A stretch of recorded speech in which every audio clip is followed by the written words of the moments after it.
So we met you at the Startup World Cup officially, and John Paris, who friend of the program, introduced us. So it was great to meet you there. Had a strong showing there. Do you do a lot of pitch competitions? Do you do a lot of getting out there for Attorney Live? Like, what is? No, that was actually my first pitch. Investors I've done but that's mano a mano.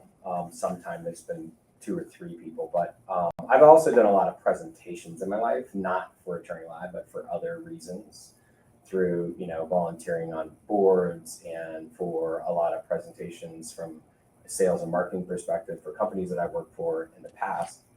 But no, that was the first, and especially the large group that we had, first one that I'd done. So with you launched in 2022? Yeah, May of 22 is when we went out, we'll call it the beta app, and then officially relaunched after all the learnings and testing in May of 23. So we did basically a year of testing and feedback loops and iterating and developing the next generation of the app that we released in 23. So for those that aren't familiar, what's the general premise of Attorney Live? The general premise is the exact same concept that telehealth connected doctors with consumers. I've been in the legal industry for the last almost 2 decades and got off a telehealth consultation, and I was like, you know what? I know this industry, I know this space. I want to build a telelaw app, and it's the exact same concept to connect attorneys with consumers in a mobile app form where they select phone or video chat, and they connect directly with the attorney that specializes in the legal need that they have. Okay, so when I first heard of this, your description is exactly what I thought, and I was like, "Yep, got it." I was talking to someone yesterday, and it took me like 30 minutes for me to really understand and grasp what they were doing, and I was like, "Look, y'all, like, not trying to be a prick, but most people aren't going to give you 30 minutes to figure out what you do, so you might want to work on that a little bit." Are there reservations for stuff like this though? Like talking to a doctor, it's like, hey, like I'm coughing, like give me some drugs. In the legal world, people are other lawyers challenging it? Are there people who need to talk to the legal professionals? Like, are they trusting enough of it? Like, what are some of the challenges that you've gone through? What happened in that kind of year where you kind of got to where you are? Like, walk us through that. So when we first released the beta app, we allowed just to schedule a consultation with an attorney, and the consumer on the mobile app, the mobile user, could pick the day and time exactly when they wanted to be. And being in the industry for 19 years, I should have known better, because attorneys are busy. They're in court, they're on the go, they're meeting with clients, and typically they're not able, unless you had the largest attorney pool and network in the absolute country, able to fulfill those needs. And so the biggest learning was, oh my gosh, these attorneys aren't going to be able to fulfill these consultation requests via phone or video chat that quick, that fast. And so we quickly had to change the format to where they could pick morning, afternoon, or evening and the day. And it's 2 business days out. So it gives the attorneys in our network more time to look at the consultation details, the notes, and select, yeah, I have the time in my schedule to do that, which that changed the whole game for us, because when you submit on the mobile app, you can't choose tomorrow. You have to choose 2 business days out. And that also pertains to the weekend, right? So Saturday or Sunday, you can't talk to an attorney at that moment, but you could schedule it for 2 business days out. So essentially that Tuesday. That gave us a lot more room, which actually is how teletherapy and telehealth also started. They were not as instant as they are now, because they didn't have the network of and pool of doctors and therapists that they do now. That was a big learning, which is, looking back at all of these different learning experiences, are like, JJ, you should have known that. Being in this industry, you know all about attorneys. You built a national attorney network with another company. So they're like, why did I make those decisions? And part of that is probably because I was just using a very similar concept to the already developed telehealth, teletherapy mobile apps out there. Yeah, because I guess I was thinking, like I'm curious if you ever even had this case. someone gets pulled over, they have a cop outside their window of their car, and they're like, man, I got to dial up attorney live because I don't, what do I do? Yeah. Kind of thing. I'm sure that. So here's what we did. I'm glad you asked that. So here's what we did. After a lot of additional consumer feedback after May of 23, when we officially launched the app that is on the market today, we added AI-powered legal assistant. And so for 24/7, 365, anyone can go on our app. It doesn't even cost them anything. And they can get guidance from our AI legal assistant that's been obviously very well trained in the expertise of law, and get a little peace of mind. So if they get pulled over, as your example, and they're like, I'm getting pulled over right now, I don't think I was speeding, or there's discrimination, or whatever they want to say to the AI legal assistant, it will respond, react, give them good information and content, and it'll also direct them to the right type of attorney the next morning to reach out to and schedule a consultation to through our app. So that has been a big game changer for us, because it's that 24/7 access, like you said, Yeah. pulled over automatically. Well, it's funny. Like sometimes it's a lazy Saturday, Sunday afternoon. Wife and I will turn on the television.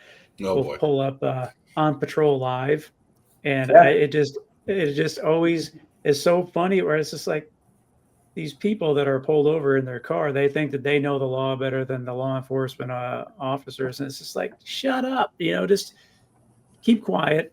They're giving you a warning, and they talk themselves into a ticket or whatever. And I always think about Attorney Live. It's like, man, it'd be cool if you had some sort of little tool to either dial someone up saying, hey, what do I say here? Do I not say anything all? What's the deal? So that's neat that you have that.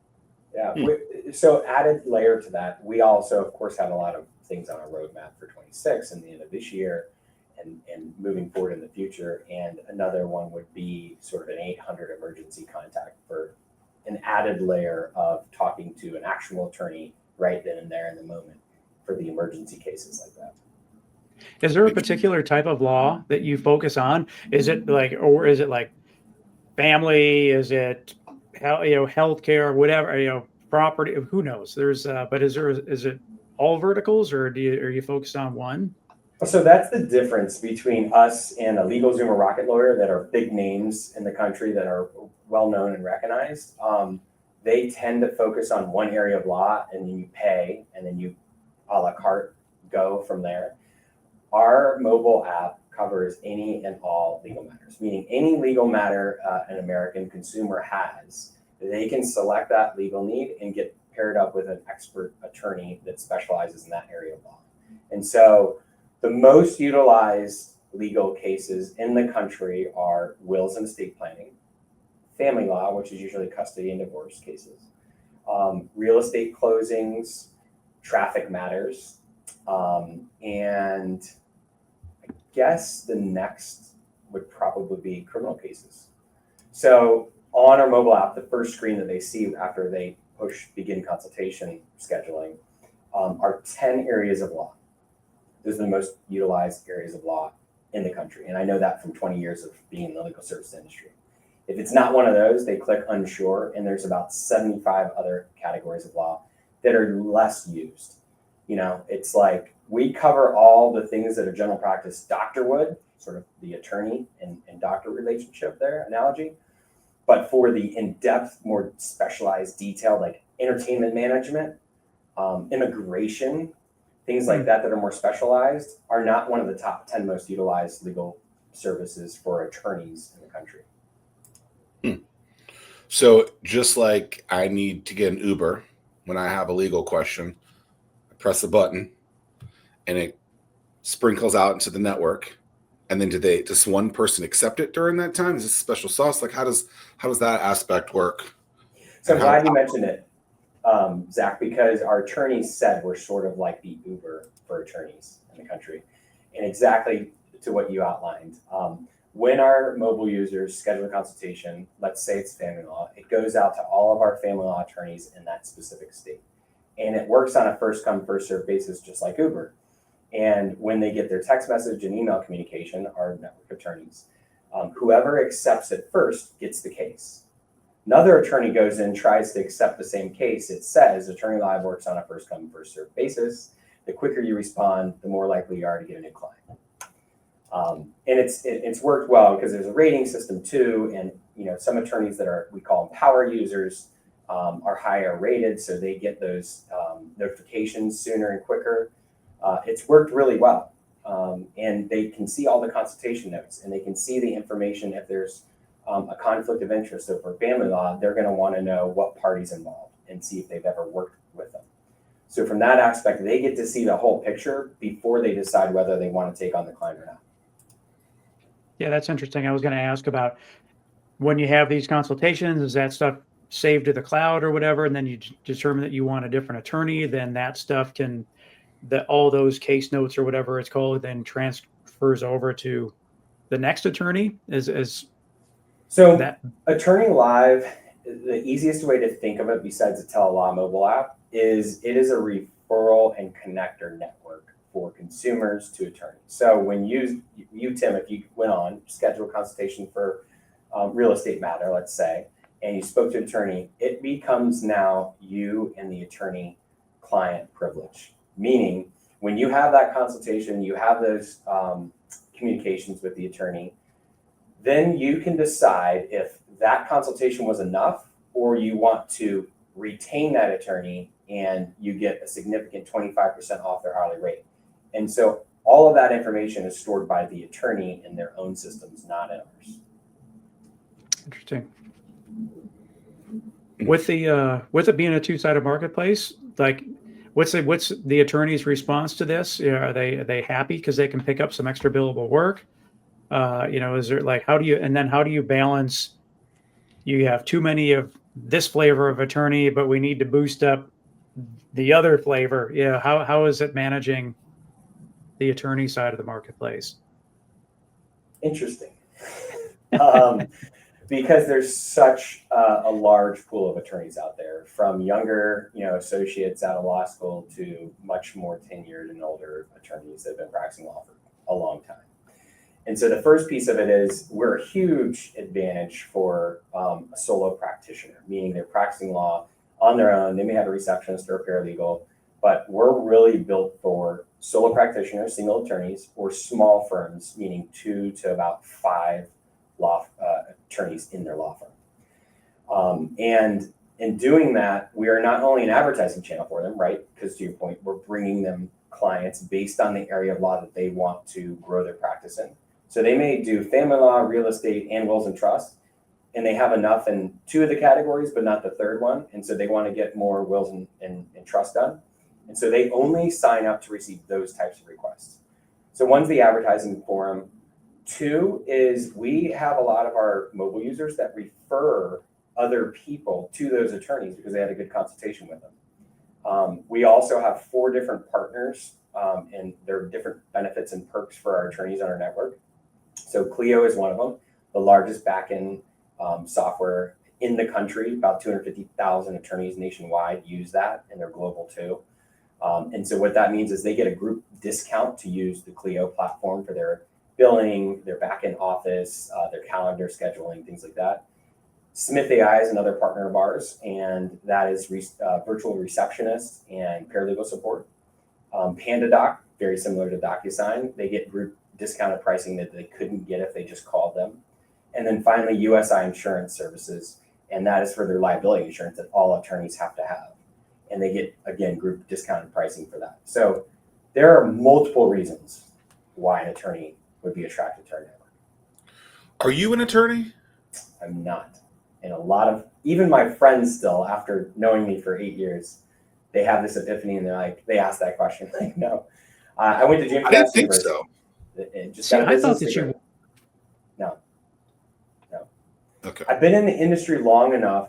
Even some of my team members here and employees are like, because in the state of Virginia, you can read the law. They're like, you've been doing this for 19 years. You should just take the exam and see where you're at in your knowledge level. I've just been around it a lot. I've worked with attorneys a lot. I know a lot of the terminology, contract language, things like that. Okay, so you went to JMU, is that correct? Yeah. I didn't realize that you were a Duke. Yeah. What did JMU prepare you for business-wise? So I actually am going to come out with a book November 1st. And I say that because your question on college and education in general was really hard for me because I have ADD, ADHD, dyslexia, and learning disabilities, and got diagnosed in fourth, fifth grade. And so through elementary school, middle school, high school, college, I had to do a lot more studying, a lot more focus, and spend a lot more time than everyone else did to sort of achieve, graduating. And so I first went to Tidewater Community College here in Hampton Roads, got an associate's degree in business administration. And in the state of Virginia, with a 2-year associate's degree, you can transfer all the credits. So 2 weeks before JMU or school started, I decided, I'll give it a shot. Let me go to JMU. What I found was, although my major was business management administration, my concentration was in hospitality and tourism management. And that's sort of that entertainment side of things. That's hotel, country club management, that's restaurant management, and that's, a people person type of, specific industry. And so I felt really good in that environment because you're basically always entertaining for people in that environment. So that aspect was really fun for me. I really enjoyed it. Okay, so what's the book about? The book is called Hidden Power, and it's a memoir-style book about transforming ADHD, ADD, dyslexia, and learning disabilities into a superpower. And so it takes everyone through all of the trials, tribulations, and things that I dealt with in my own personal life. And each chapter opens up with a quote, sort of an inspirational quote, and each chapter ends with a rewind section that calls out different tips, tools, techniques to use in their own life that may help them understand more of how to hone in that ADHD brain. And so the goal there is just that everyone who has it, which is a lot that fits in that realm, that they're not alone. There's plenty of others that are out there that have it, and you can be successful. You can enjoy what you do. You can enjoy what you're passionate about. You just have to know how to structure and hone in that super fast mind that they have. I dig that. I like that. Is dyslexia the one where you read backwards? Yeah. Mine's mostly with numbers every now and then, and sometimes just letters of words. But again, I sort of train my mind. I still have it. Obviously, you never don't have it. You never don't have ADHD anymore. Oh, I grew out of it. But it's less. It's less now. Got it. Yeah, I do think that that's interesting because I do think that leverage the right way, it is a superpower, and knowing how to utilize it the right way. I guess that's not the right way of saying it, but I do think it's a superpower that. Well, it allows me, and I talk about this in the book. It allows me, between running 2 companies now and 3 daughters, and I call them, I have 70 children, right? My team, my employees, to pivot very easily. And because of that ADHD mind, if let's say I'm reviewing financials and somebody pops in, somebody has a question, because of my mind, I can pivot, step away from that, and totally focus because of that mindset on exactly what they're talking about. 110%, get it done, knock it out, find a solution, work with them on it, and then boom, pivot right back to where I was. And that's part of the superpower. It takes a long time to do that, though, because before I knew how to hone it in, I would get completely distracted. I'd be all over the place because that would happen, and I'd go to the squirrel, shining star, and I'd go over there, and then I'd go over here, and then I'd go over here, and then I'd be like, what was I doing? And I'm super inefficient. And so it talks a lot about being efficient with that mindset as well. I know that very well. Tim knows that, with us knowing each other for as long as we have. I'm the craziest squirrel out there. Oh yeah, and the thing that and that's the deal with like Innovate Hampton Roads in terms of that makes things interesting is like, hey, we're working on the Startup World Cup. Hey, we're working on Tech Night. Hey, we're working on Star Peninsula. We're doing this. We're doing that. So we're constantly bouncing from one thing to the next. And so from that standpoint, it serves us well. The only time that it gets a little interesting is like I'm deep on this thing, and then Zach will have a question about another thing, and then I'd have to like step back. take focus away from this and then go on to that thing. But I mean, it's just, yeah, I mean, again, just leveraging the fact that you don't have to do this. You're not looking at the same spreadsheet for 8 hours, 9 hours a day. That you can, if you want to get focus on this thing, then you can focus on that thing. And then, once you're bored with that, you can go to the something different. Yeah. So some of the inspiration for the book was my middle daughter has ADHD, the one that caught the ball, Sienna, that's 10. And when we did 2 years of testing and doctors, because I didn't want to throw around Adderall or Ritalin, I experienced that. I took it for a few years when I was super young. It made me somebody different, even the lowest dose. And we finally put it on her for 3 months, or put her on it for 3 months, and she was changed. She was on the lowest dose possible, totally changed who she was. And so I had to work with her, knowing the brain and mind that she has, on all the things that she would get upset about, frustrated about, angry about. And I sort of wrote it as a legacy for her and my kids. But again, also, I'm going to use it as a speaking engagement, a way to get speaking engagements to spread the word. So more people are aware of not only how to utilize it, but the people that don't have it, the people that have it, how they can be a strong asset to their business, to their whatever their life, has in it. And so that was a big time inspiration for me of why I wanted to do it. I don't want to do it for money. I want to do it for awareness, and I want to do it to spread the word and leave something for my children. Yeah. I mean, with that, I mean, assuming that you can build the right team around you, I think that I mean, it serves well in the entrepreneurship category, because you wear so many different hats. I think, having the caveat to build that team around you so that they can finish the last portion of the execution of whatever needs to be buttoned up is buttoned up. But I think entrepreneurship and ADD or ADHD, serves well. Yeah. They're BFFs. That's what you're saying, Tim? Yeah, I mean, well, I think that so many people look at it the wrong way, that they look at it as a weakness as opposed to how can I leverage this as a strength. I have this, my wife says this. And so it's kind of going back to what you are saying, Tim. It's like, don't be defined by any challenge that you have. And that challenge could be like any of the things that you have, JJ, or it could be something super serious, like being bound to a wheelchair or something like that. Like, a lot of people allow that to define them. And then when you hear some of these stories where people are doing like some super wild stuff while having that challenge, it's like, oh, that's really cool that they didn't allow that to keep them down, if you will. So Yeah, I think it's cool. back. Yeah. Well, as a guy who's written a couple books myself, look forward to reading yours and figuring out how to take this craziness that is my brain and turn it into a superpower. It'll be fun. So, okay, you got Attorney Live. That's a couple years old. We learned about that at the World Cup. You also have Legal Resources. How do you juggle both of those things? Sure. So my father started Legal Resource in 1991. Came up with the idea after being in the cable industry for 15 years, had been to some conferences, learned about it, knew about it, and started it up. And I've been, out of the 34 years, a part of growing it and scaling it over the last 19 years.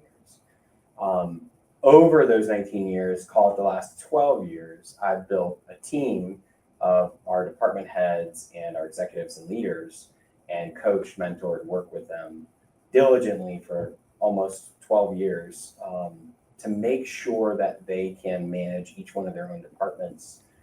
Obviously can plug into me, but it allowed me to have more time to take on a sort of a full-time position to start Attorney Live. If I hadn't invested that time and been patient and done all those things the right way, there's no way I would have been able to effectively, or maybe even at all, start Attorney Live. And that's what allowed me to do that. And that's been a fun challenge too. My father hasn't been in the company in a long, long time, but we just took it, to a whole different level. And that's where the ADHD honestly came back into play as well. Because I was thinking 10 steps beyond what anyone else was thinking. They thought I was a little crazy, but here we are today, one of the largest legal providers for employee benefits in the country, nationwide. And that allowed me the time and energy that I spent building that to now spend a good amount, if not the majority of my time turning live. What else is on the roadmap? Well, Can you share? because of that wild mind, the end of this year is going to be a good finish to the year for Turning Live. And then 2026, we're just have a lot in the cooker for hockey sticking and being super, super productive and scalable for all the things that we set up. But I also, back when, before organic was a thing and all natural was in stores, and so I'm talking 2003, which none of that existed, I had a fast food concept called Fit Bites, which is healthy food made fast. Cliche. And so that is on the radar in the next few years to talk to some franchisee experts that are local in Hampton Roads. You both know one of them. The name of his restaurant is spelled backwards. He spells it backwards. That's his name.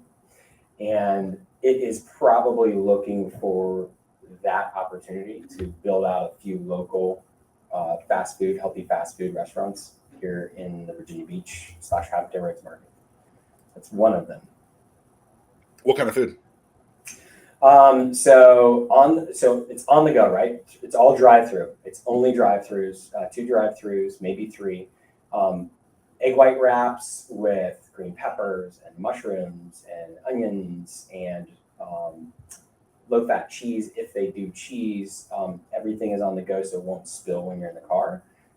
English muffin, egg white with turkey sausage and chicken sausage, and all the healthy options you could think of, like the salads in the bowls to go that have spinach or the super greens. And there's a lot of these out there, right? There's like kava, I guess you could put in there, chipotle salads, which I'm not sure if we have any of those franchises here. Clean Eats, which is sort of local here. But there's no like fast food. There's no Chick-fil-A that you can go to that you can get really good quality, fast, healthy food. And I actually wrote letters to Michelle Obama when she was on that big kick back then. There was a guy on a TV show that was going around to the schools to try to help their school systems have better menus. So yeah, so anything you can imagine that's healthy that you've seen somewhere out there, all in one fast drive-through.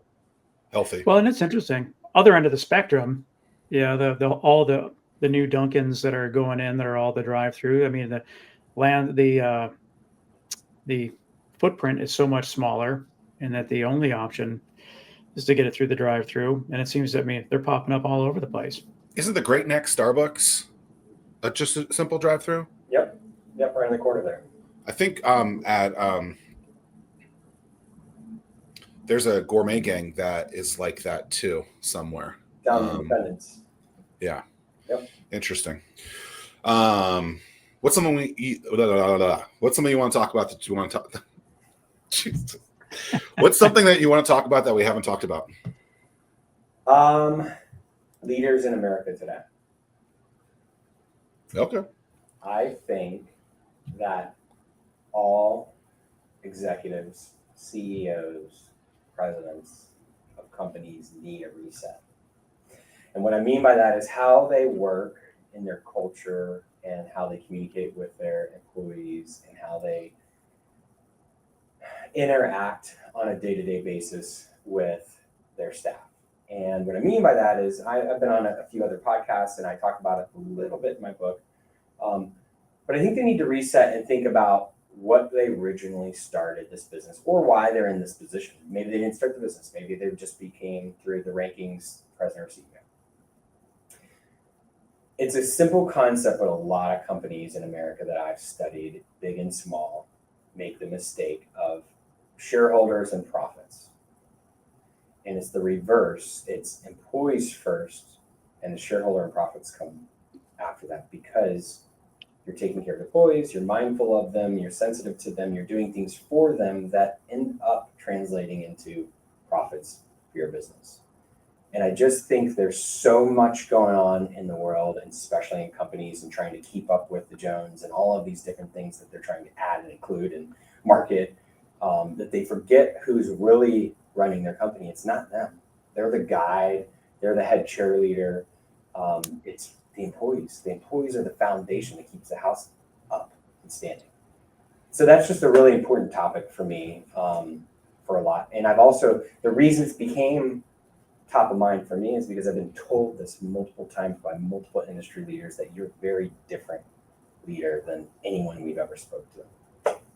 It reminds me of Jesse Cole, Fans First, and the Savannah Bananas, and how important all those pieces of the puzzle are. And Tim and I were able to go to the Banana Ball a couple months ago. But if you've ever read his book, it might be Fans First or something like that. But No, I do. It's it's a good read. I think he genuinely seems to care about the fans from his teammates. It's not worried about profits in the same way. And so it's like, oh, you can make a juggernaut by not being so greedy, I guess. Mm-hmm. So Well, and it's amazing work. It just how companies change once they go public, and then they are beholden to the shareholder, and wow, it just culturally things change. Yeah. final That thoughts, Mr. Ryan. Well, no, I do. We have Tech Night coming up on October 9th, in which Attorney Live is a finalist in the emerging company category. So that was what I was getting at the beginning of the show, that JJ and Attorney Live on a little hot streak. So that's good to. Congratulations to you. Big thing that we're trying to do is, as the storytellers of the region, is just try to make people like founders like you known, these companies known, because we have there's too many well-kept secrets that we have in the region, and we want to shine light on those and make them secrets no more. So congratulations to you. I wish you the best of luck on October 9th. And Thank you, Zach and Tim and Innovate Hampton Roads, for you guys including me in this and being a part of supporting, founders and entrepreneurs in the Hampton Roads region. It's been awesome. awesome. Well, thank you so much, JJ. Wish you the very best.